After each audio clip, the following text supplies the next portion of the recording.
All right, it says we're live. I'm going to believe it. It's only live for you if it says live up here somewhere. Hey, if you're out there, if you can hear me, if you get audio, if you got video, if things sound okay, please let me know. Type in the comment section wherever you are. Say, hey, the audio is fine. Video is fine. And if it's not, then let me know so I'm not sitting here talking for a long time for no reason. Hello, everybody. Glad you could be here. Come on in. Push in. Push in. Yes, I'm COVID positive. Audio and video is good. Awesome. That was pretty quick. I am COVID positive, but you can come in to this room, to this happy place, the Bunker Nation, and we can all crowd in and we can be shoulder to shoulder, hold each other in long embraces, and you're not going to get anything. So push on in here, get in the comment section wherever you are. We're on 5 or 6 different formats right now, so going out live. So type in, let me know where you are, and say hello, etc. Smash the like button. We got to go do the box thing, and when we do it, we'll be right back. If I click the right button. Otherwise, it's just awkward.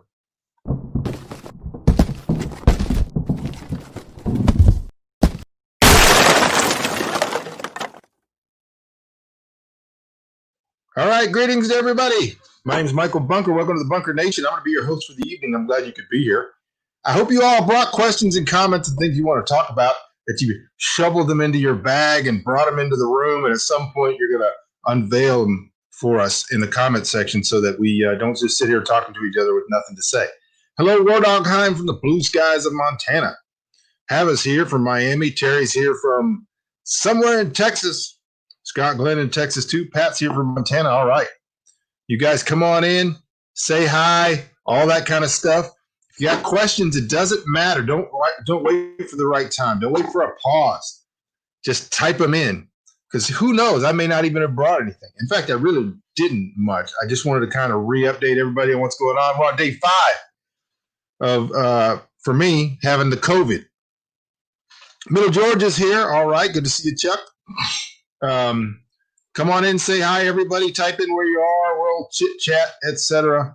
So day 5 is going pretty well, as most of you know who've been following the ordeal or following the adventure, the Bunker's adventure with COVID. Hello, Sandy in North Carolina. This is day 5 for me, but Danielle is on like day 8 of. They count days from when you first had symptoms. There's a lot of confusion going around because people are like, we quarantined for 14 days, and then there's a 10 days thing. So I'm going to try to clear some of that up. You count your days from the days that you had symptoms, not the day you got a positive test or whatever. You may have had symptoms for 4 or 5 days before you got a positive test. For the most part, you are hopeful if you have a light case and things go well. 10 days, you should be able, there's no rules. You should be able to get through this thing. A lot of people do real well days 1 through 4. Day 5, they're feeling better. And then day 7, they'll nosedive, and sometimes they end up in the hospital. But for a lot of people, for most people, for the majority of people, for 80% of the people or something like that, they zoom right through this in about 10 days. Officially, after 10 days, if you don't have a fever and you have already gone through all the stuff, whatever, at 10 days, 24 hours without a fever, then I think you officially can go back into the world. And the reason that is, if people use 14 days, is because from 2 to 4 days before you're symptomatic, you can be shedding virus. You could be giving people the virus even though you don't even have symptoms. All right. So that explains. I'm on day 5 and it's about to be over. I had not slept for most of the first 4 days because one of my symptoms, and I called this episode my own private pandemic, because everybody gets their own.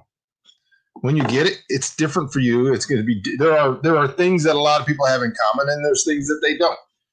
Body muscle aches and pains from my waist down. I had muscle aches and pains everywhere, but they were really, really bad from the waist down, especially my glutes, my legs, my ankles, and all that kind of stuff. It felt a lot like sciatica, but not really. And it got real bad. And if I laid down, I couldn't sleep. I would wake up. And so I was just unable to sleep. If I was standing up or whatever, I was fine. We're going to get to the loss of smell and all that kind of stuff.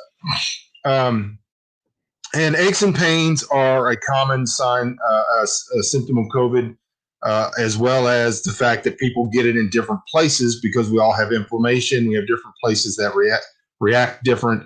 And it seems like COVID seems to attack areas that have already either been damaged or are sore, or you already have inflammation, arthritis, or whatever.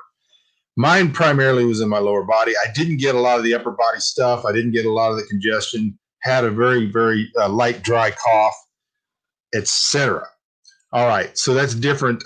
Danielle had a pretty serious cough the first couple of days. We've all been very tired, very sluggish. You don't. It's hard. You're unclear at the beginning in your mind, and it's easy to just stare off into space for long periods of time. I finally got to sleep last night. I took some NyQuil, and boom, out. And I was not having the lower body pain from earlier in the day. That I talked about that in the show last night, and I slept for 10 hours and woke up feeling pretty good. All right, so with Danielle, I think she's on day 8, going into day 9, and she basically has been clear of most symptoms. She's just a little tired, slight remnant of a cough, but almost all gone. She's doing really, really well. Jennifer and me are on the same day. We're both on day 5. Jennifer has lost her sense of smell and completely. I mean, she can't tell the difference between kerosene and water. She was trying to smell perfume and shampoo and all that. She can't smell any of it. But she's feeling better, and her body aches are better. Sarah lost her sense of smell and her sense of taste, I think. And she says pretty much all she smells is ammonia. I have not lost my sense of smell, sense of taste yet. Pretty much my symptoms have been difficult for me to ascertain because I always have seasonal allergies this time of year.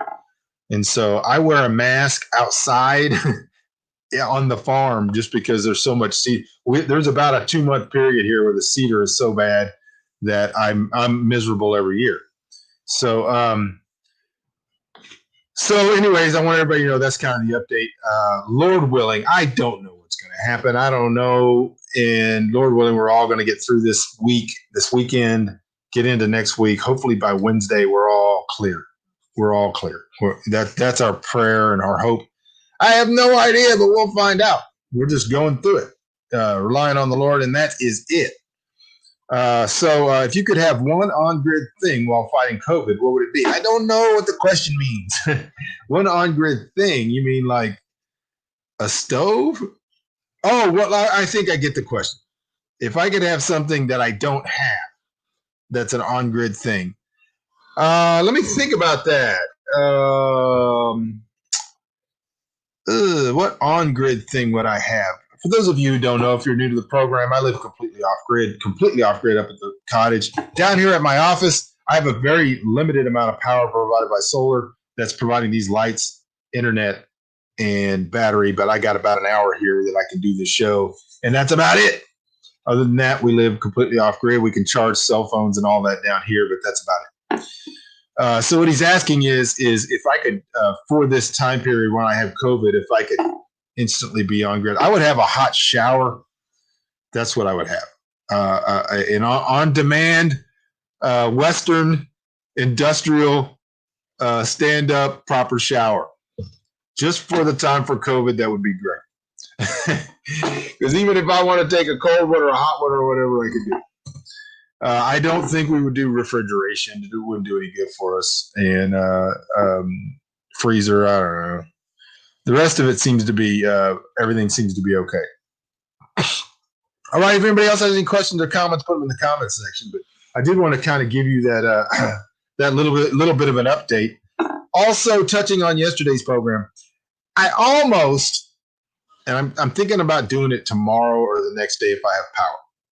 I'm going to go back to the early March, April shows, and there's some stuff that I said on those shows that has happened word for word, exactly as I said it was going to happen. You guys know, you've been here that long. I've been telling people all along exactly how all this stuff was going to play out. To the day almost. And it's happened. And I feel bad. I feel bad going, guys, I told you so. But And then everybody, so months later, 4 months later, everybody's saying the same thing. And then I go, well, I was saying it back in March. And they're like, oh, yeah, right. So I'm thinking about going and getting some of those clips and playing them. I almost did that today. And then yesterday's show, I also was talking a little bit about truth and ascertaining truth in literature and fiction and stuff like that. And so I'm thinking I might have to expand a little bit on that at some point, because there seemed to be a lot of confusion, or people really kind of didn't get what I was saying. And I have a lot of author friends that follow this, and I certainly wasn't trying to insult anybody when I tell you that most authors are not good. Most basketball players are not good. Most violin players are not good. That's just the way of things. So I wasn't trying to insult anybody by saying you're not good at it. Most people are not good at it. There's very few. To be good at it, there's very few. That's kind of one of the definitions. If everybody's the same good, then everybody's average. All right, Diane's here. Good to see you. Hey, if you guys are here, come on in the comment section. Make sure you hit the like button and hit the subscribe button. If you're on the YouTube, that sure would help. We're getting so close, but every day it's a struggle. You've been telling us what is going to happen, but as a time traveler, that would be expected. Don't cross the time cop. I have to be careful. I don't want the time cops to pull the plug on me, and so I have to be careful. I have been telling you what's going to happen, and I have been correct, but I do have to be careful. If you're too specific on things, then the time cops get a little worked up. And so, and one of the things I talked about particularly in March was the process this whole thing was going to go through. We were talking about the election, and we were talking about COVID, and we were talking about lockdowns. We were going into the first lockdown, and I was telling people I believe we were going to have some pretty serious shortages going into the summer. This was before toilet paper runs, before meat runs and all that. I talked about those things, what people did a video, things that you ought to go out and get. And I said during the summer, things were going to loosen up. Things were going to start coming back to normal. It's going to seem like it. And a bunch of people are going to get snookered. A bunch of people are going to go, oh, we're all getting back to normal. They were going to get their life planned again. They were going to plan vacations. They were going to stop thinking about the reality of the situation, because they think that the thing is the thing, and they're not like you here in the Bunker Nation, who have been taught that the thing is never the thing. There's always another thing. And since they thought the thing was the thing, they thought, hey, things are getting better. And I said this in March.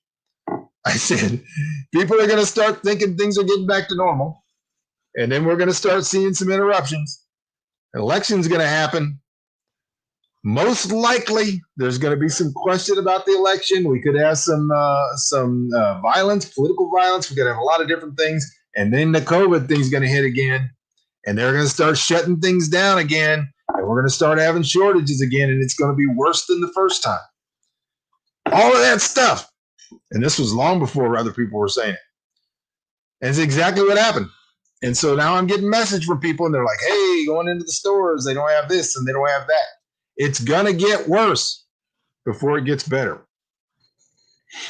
And those of you who listened, and those of you who made prudent plans, you're sitting good right now. And now you get to sit there already prepared, and you get to watch other idiots get mad at people who are going out trying to get prepared now that it's pretty late. You got idiots out there. And you know who you are. I'm glad that this is going out on Facebook as well. You people with your stupid toilet paper jokes, and how you like to make fun of people who are going out. Oh, the idiots are at it again. They're going to get the toilet paper. They're not the idiots you are. They could be idiots too. I don't know. I don't want to hear you. I just don't want to hear you. When you run out of stuff because you weren't smart enough to go get it, and just because you went out, and if you do have it, then you really should shut up. Just because you went and got it early and people are getting it later than you, that doesn't give you any moral position to judge somebody. And here's another thing. You have no idea what these people are doing. None. When you see somebody in line and they've got 4 big packages of toilet paper, and you're sitting there like an asshole judging them, have you really thought it out? Have you really thought it out? Maybe they're like my dad. Maybe they live in a retirement village and people can't get out. And they're going out on their own and spending their own money to make sure that all those older people and senior citizens and people that are have Alzheimer's are taken care of. Have you thought about that? When you're sitting there judging somebody else who's using their own money to buy a product that's for sale from another entity that's willing to sell it, how about you mind your own business? How about that? Because I know you. You're a socialist. You're a crypto socialist, and you like to hide amongst the rest of us. You like to hide and pretend like you're not one in your Lexus and driving around with your going to the hair salon every week. But the minute somebody else goes out to spend their own money the way that they want to, regardless of how it affects you, all of a sudden you think that you're in some type of superior moral position to sit in judgment on them. You have no idea what's going on. And yes, people get afraid. They make bad decisions. I'm not running out and buying toilet paper. I don't need toilet paper. I've been living off grid for 15 years. I don't even have to go to the store. I do all this for you. But people get scared. And they can't think very clearly because they haven't been taught to think. I don't sit in judgment on people because they don't know something. And so they think of the first thing that comes to your mind. If I was to hold you down in the middle of the night, jump on you and hold you down and say, you can have one thing. They're going to run out of everything and you can have one thing. What is it? What is it? You would say toilet paper because that's all you can think of. You haven't been living a life like me for 15 years where you can go, oh, I don't know, sulfur, salt. More reasonable things. Nobody needs toilet paper. They didn't even invent toilet paper until the 1800s. So you sit there so far less prepared than me that you're not even on the scale. You are nothing but an absolute disaster waiting to happen. If it wasn't for the government and for the civilization that was built for you by people who don't have toilet paper, you wouldn't be on social media making fun of other people going out to buy toilet paper. And I understand some of you want to lecture and you want to say, yes, but it's not very neighborly. You don't know. You don't know why people are doing what they're doing. Most of them are just afraid. And it doesn't matter whether or not you think it's neighborly or not. If you were prepared, and let me put it in a more personal terms. If you had any love for your neighbor as Christ commanded, you wouldn't be in need so that you would be judging somebody else. In other words, you would be the one providing for other people. Have you thought about that? How about shutting your face and buying toilet paper and giving it to the poor? There are people that are afraid. They don't know what to do. They don't know what to buy. You're not helping them, posting your memes about toilet paper hoarders. The whole concept of hoarding is a complete made-up thing by crypto socialists who want the government to solve everybody's problems. The reason you cry and you moan or you joke online or make jokes about hoarders is because you are too ignorant to understand that in your heart, you want the government to stop people from doing things that inconvenience you. That's exactly what you want. You want the government to jump in and make people stop doing things that you don't like. And what does that make you? That makes you worse than anybody who's scared and runs out and buys a bunch of toilet paper. In my book, it makes you one of the worst people in the world. And so I hope that everybody who's watching this will get the URL and will send it to every asshole on their list or on their Facebook who thinks that it's okay to sit there and make fun of people who are going out and they're scared and they don't know what to do and they're doing the only thing they know how to do.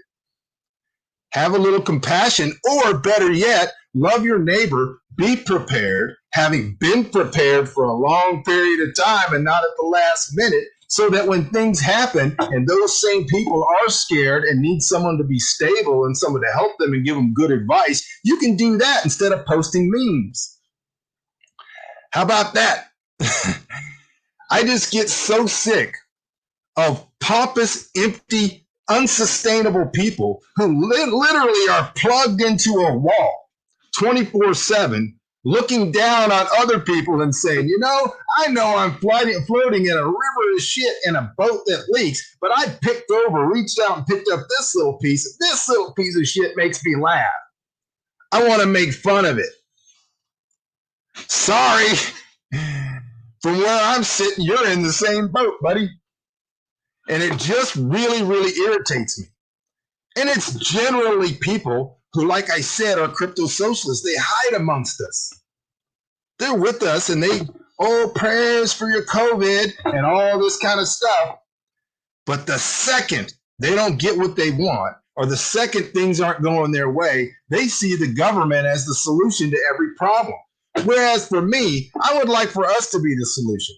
I would like for every one of us to be a little microcosm, a little hero in our neighborhoods and our communities and our families who has stuff and has thought about things and cared about enough people and loved enough people that when stuff hits the fan, we don't freak out. We don't go out and buy a bunch of toilet paper or whatever else, dish rags or bottled water, because we've already been prepared and we can actually talk to people logically and say, hey, if you need something, I'd be glad to help you out.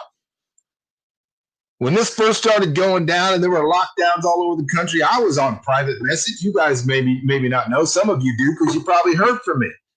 And I was asking people, do you need things? I can get things, I have things, and I can ship you things if it's going to help you out. You just try to do the best you can to help people. But you can identify the people who are not that way.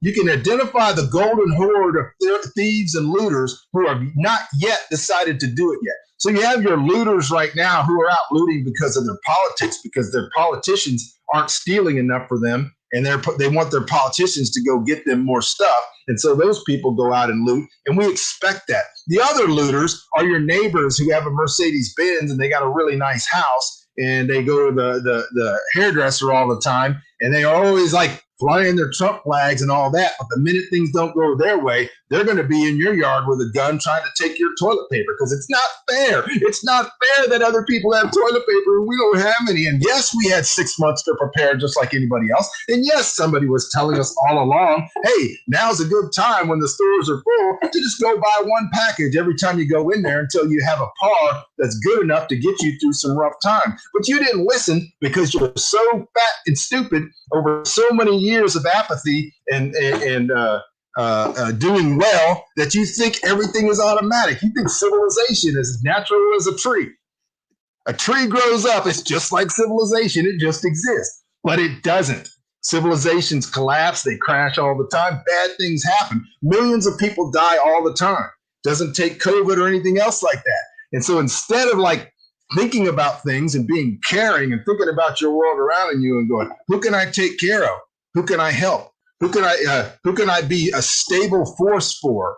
You sit there and you do nothing, and then when things start going bad, you start making fun of your neighbors, and then when things get really bad, then you start demanding that the government come take care of you and rob from everybody else to make sure that you don't lose any of your comforts. Well, I just don't want to put up with that. I figured out who you people are, and I watch you, and I mark you so that I know that's who that guy is. So if you want to send me an apology, not for anything else other than the fact that you're an idiot and you're putting stuff like that on Facebook that I have to see, then send it to me. I'll be glad to see it. I always accept apologies. All right, that was my rant for today. I'm done. You guys have questions or comments, type them into your comments section. I think I probably scared everybody off. Is anybody left out there? My wife's probably mad. She gets mad when I yell at the computer. That's the thing, Scott. It's not hoarding. It's not hoarding. To put stuff away beforehand is biblical. It's exactly what we're encouraged to do. It's to think about what you're going to need and how you can help other people and what you can do with your resources that's wise is biblical. Hoarding is when you go around and you gather up newspapers and you have 400 newspapers for October 9th, 1992 stacked in your living room and a bunch of wrappers and macaroni and cheese boxes, like thousands and thousands of them, because you can't bring yourself to throw them away. You got a whole room just full of acorns, but you're not ever going to do anything with them. That's hoarding. Historically, the word hoarding actually just meant to put together a hoard, and a hoard is just a bunch of stuff. So if you hoarded gold, that was because it was your money. You could do with what you want. And you want to buy a bunch of gold, that's fine. Only the same crypto socialists and the same spy agencies that came up with the term conspiracy theory in order to defame anybody who doesn't go along with the public narrative are the people who came up with the term hoarding. And the people that are using it are crypto socialists. You should know them, identify them. We're about to be in a war, in case you didn't know it. And those are the people that are going to turn on you. That's who they are. I said I was done. I'm done with that rant. I'm drinking a little bit of sparkling water. I'm fine. How are y'all? Matthew says I'm looking good. Well, thank you. That's the kind of thing I like to hear. All right, y'all. If you got questions or comments, come on and bring them in here. I hope people are going to share this. I wonder. Hey, let's take bets on how many subscribers I lost just now in the last 12 minutes. I probably lost. I'm never going to get to 2,000 subscribers. It's never going to happen for two reasons. The people that love me won't share me, and the people that don't love me unsubscribe. I have these hopes. Someday we're going to get 2,000. 2,000 is not even that many. This show should be one of the most watched podcasts, whatever you want to call it, that there is anywhere. You never know what's going to happen. But it's not. So that's just the way it is. My beard look at this. Looks like I took a weed whacker to it. It's just I have done nothing with it at all. All right, y'all, if you have questions or comments, let's get them in here. We're only 26 minutes, but I already did my whole thing. Should we share with a friend or family member that refused to prep even though they have money? If so, how much? That is a moral question that you're going to have to deal with. Most likely, somebody who refused to prep, I would probably let them suffer pretty seriously. In fact, I would probably tell them I have nothing for them and no way to help them and remind them why. And then, I probably wouldn't let them die, but I would let them get pretty close. There's a difference between people who don't know what to do and don't do anything because they're frozen and they're just ignorant. Nobody's ever taught them anything. Nobody's ever explained anything to them. And people that you explain it to them. I have been in every possible debate you can be in on this.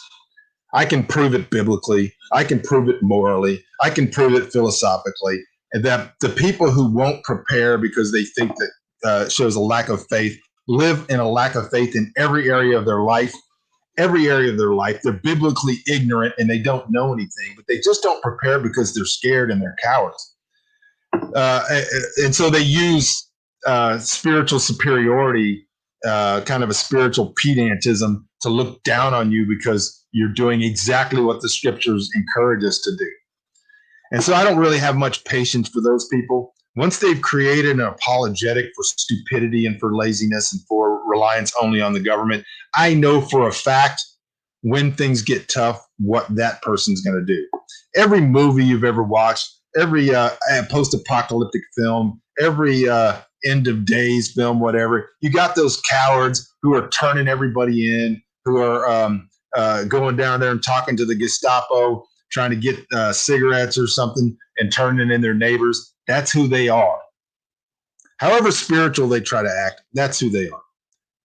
And I start to identify them by their stupid toilet paper jokes on Facebook. Yeah, you do have to factor in your family. You also have to factor in strangers. I'm not saying anybody just opens their doors when things happen.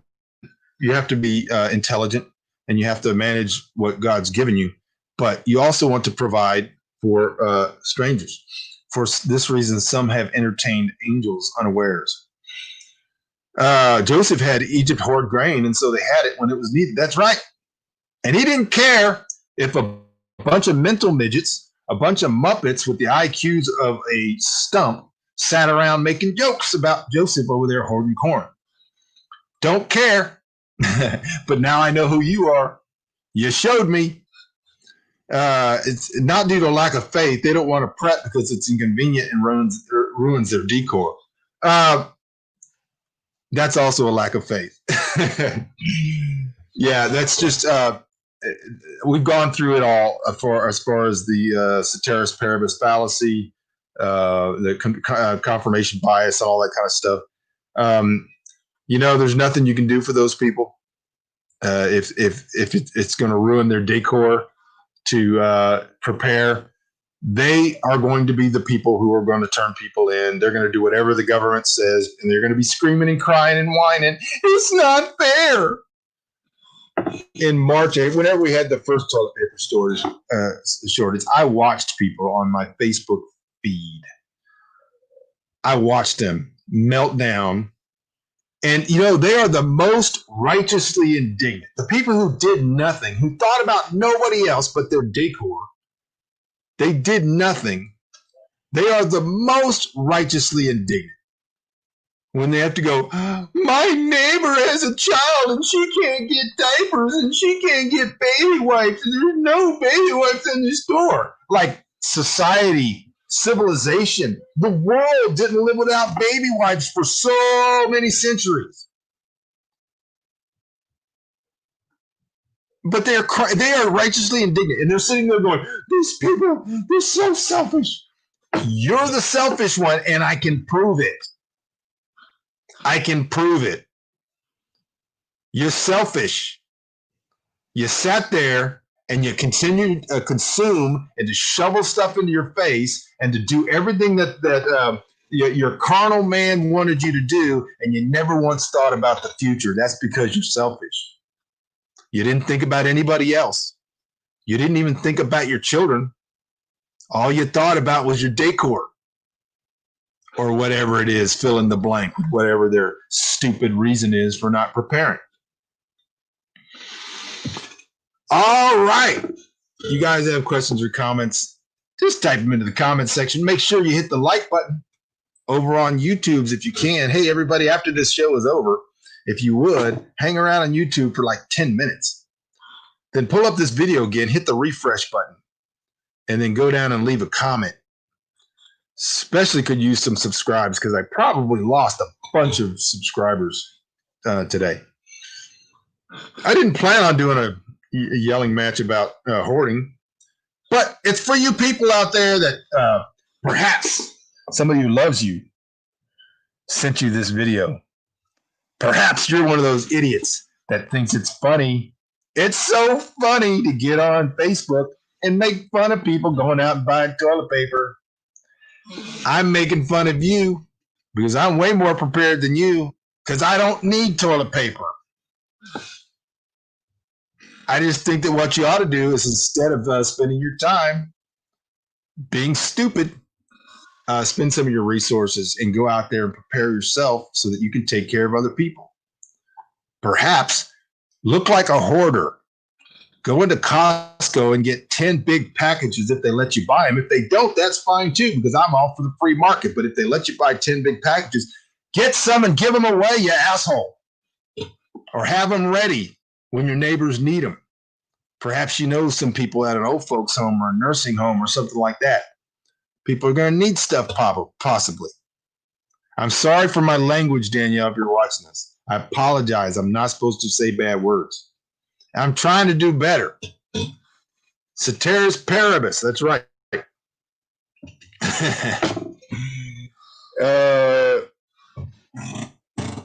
There are people who will never prepare because their God is their belly. They can't say their God is the God of the Bible. They cannot say it because if they do, they're going to fall apart, because I'm going to show them where the Bible tells them they're supposed to prepare. And they don't care what the Bible says. They care about their decor. So their God is their belly. And by their belly, I mean their carnal needs and want. They want everything to be fine. They want everything to be hunky-dory. They want everything to be easy. They want to totally blow off the fact that 2,000 years of Christianity has shown us that most of the time things are pretty bad for Christians. They're either getting persecuted, or they're being hated, or they're being cut in pieces or drawn asunder. Go to Hebrews chapter 11 if you want to fill in the blanks. But those people who suffered, who were loved of God, and all of that kind of stuff, they are looking down at just fat dummies who live in an apathetic society of affluence, who buy a bunch of stuff that they don't need and won't go out and buy the things that they might need, and they might need to help other people. And yet those people make spiritual excuses. How does that look like? There's a whole, if you're a Christian, if you're not, just pause with me for a minute. Just hang out for a minute. If you're a Christian, there's a whole audience, not just of angels, but of those that have passed before, and they're looking down and they're going, how long, Lord? How long will you stay your hand of wrath? That's what the scripture says. And what they're looking at is you living in the lap of luxury, not willing to do anything for anybody, prepared for anybody but your own belly in the next meal. Makes me sick. Boy, I'm not doing very well as far as keeping subscribers today. Costco didn't have much TP today. I haven't been out because I got the COVID. Lord willing, I'll be able to get out sometime later next week. We'll see. But I don't need toilet paper. But every one of you out there, every one of you that hasn't already sent me a bottle of scotch or bourbon, shame, shame, shame. How did he used to say it? Gomer Pyle. Shame, shame, shame. I used to do a pretty good Gomer Pyle impersonation. Maybe I should try it. I got to remember it. All right. If you guys have questions or comments, go ahead and get them in there. I'm going to wait for a few minutes. Drink my bubbly. This is a raspberry bubbly. No sugar, no calories. All right, War Dog Heim. This is the thing I'm going to see right here. A couple of pounds of Nicaraguan filler. I will be back on the rolling table immediately upon receiving said couple of pounds of Nicaraguan filler. Anybody else want to put their comment up here? Just tell me what you sent me. Yeah, it is better than scotch. You're right. I will be looking forward to that Nicaraguan filler. They have limit signs, and the clerk said the TP started selling faster once they put signs limiting amounts. Yeah, yeah. All right. Chuck says, hopefully she's learned. Okay, we're still having that conversation. If she's a young mom with a child, I'd still try to gently help her. Maybe share organizational tips from Pinterest and inexpensive items from stores. Get her to try DIY crafts to start. Also, send her a Michael Bunker video. I'm thinking about doing a video that's just to those people, that starts off gentle and then gets really, really harsh. But we'll see. Scotch tastes bad to you. Nobody cares, Chuck. You know what tastes bad to me? Sugar. Not really. I like sugar, but I don't eat it because it is bad. Nobody cares if you don't like scotch. If people are having scotch conversation and you don't like scotch, just this is you. I was giving you a hard time. His phone won't let you send a sticker. That's just your excuses, Ethan. I want to see some more pull-ups from you. I'm going to get back to doing pull-ups tomorrow, Lord willing. All right. Yeah, people that have plenty of money have less and less and less desire to do the righteous thing, according to Jesus. Doesn't mean they can't be saved. It just means it's harder and harder and harder to do the right thing. I prefer a single malt over sugar as well. Although we have to admit, scotch is made of sugar. All alcohol is made out of sugar. It's just the best kind of sugar. If you don't like scotch, send it to Michael and he will dispose of it for you. Yes, this is true. In moderation, for those of you out here who were fine through my whole foul language rant, but are now upset that I'm talking about scotch. This show shows you how difficult it is to traverse the wire of civility today. I like rum or bourbon as well. Scotch is my thing, but I like them both. I started off on rum.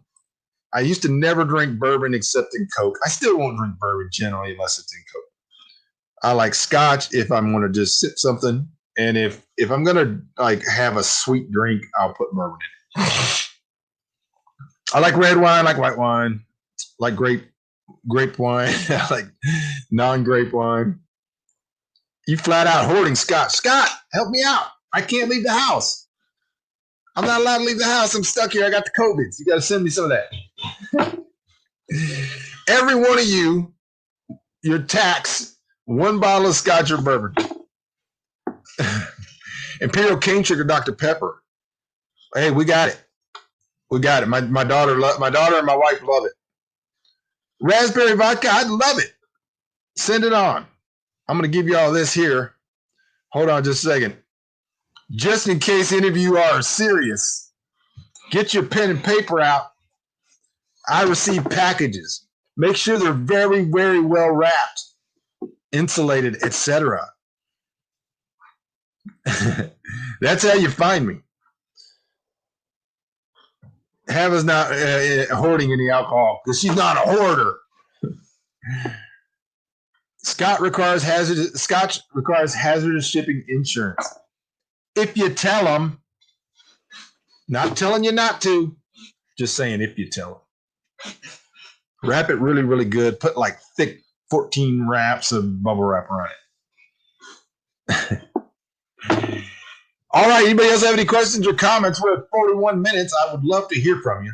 I'm using the rest of my power just to share these insights with all of you, my cerebral musings. And if you got ideas, for those of you who are future people, if it doesn't say live up here or over here somewhere, it's not live. You're a future person. You're watching this in the future. I appreciate you guys. I want to tell you welcome to the show. And please subscribe and like the show. Leave a comment underneath. You're more important than you possibly know, because more people will see this show, the more of you that leave comments. That's the way that it works. But if you're a future person, go down in the comment section and tell me ideas for things you'd like to see me talk about. I always like to listen to good ideas. If you have questions or comments, preparedness questions, hoarding questions, what stuff should we get or whatever, put your ideas down in the comment section. I'll read all the comments, even the ones I delete. Cookie, candy, brownies, cookies. All three, but cookies if I have to choose. I'm a hoarder, but I drank my. You drank your stash over the summer. Hey, I'm cool with that. I'm cool with that, man. I understand. I understand totally. Nancy said, thank you for doing the show tonight. Well, thank you for being here. You're the reason I'm here, Nancy, and I appreciate it. And I mean that in more ways than one, because Nancy's been a very good supporter and friend. And so we appreciate all of you. I don't drink and I try to never swear, but those are my choices, so I don't impose them on you. Well, thank you for your graciousness. It doesn't say live right now for you. Well, you're live. Something happened. Oh, if you're on the YouTubes, I'm not sure. I'm not sure how it works. All right. A tour of the latest additions to Bunkerville. Put that in the comment section after we're done, Chuck. That way it'll show up and we'll get credit for a comment. It takes about 10 minutes after the show. Just wait and hit the refresh button and put that in the comment section. A tour of the latest additions to Bunkerville. Sounds like a good one. Yeah. So if everybody that's on here right now, everybody that's watching me, would go to YouTube in 10 minutes after the show and leave a comment, that would be great. All right, y'all, I'm not seeing any questions coming up, so I appreciate you guys being here. As always, it's a pleasure to be here for you. Lord willing, we'll be here again, maybe tomorrow, maybe the next day. I can't say for sure, but it'll be soon, Lord willing. I love you all, and that's the reason I do this. I appreciate your help and your assistance, and Lord willing, I'll see you on the next show. Talk to you later.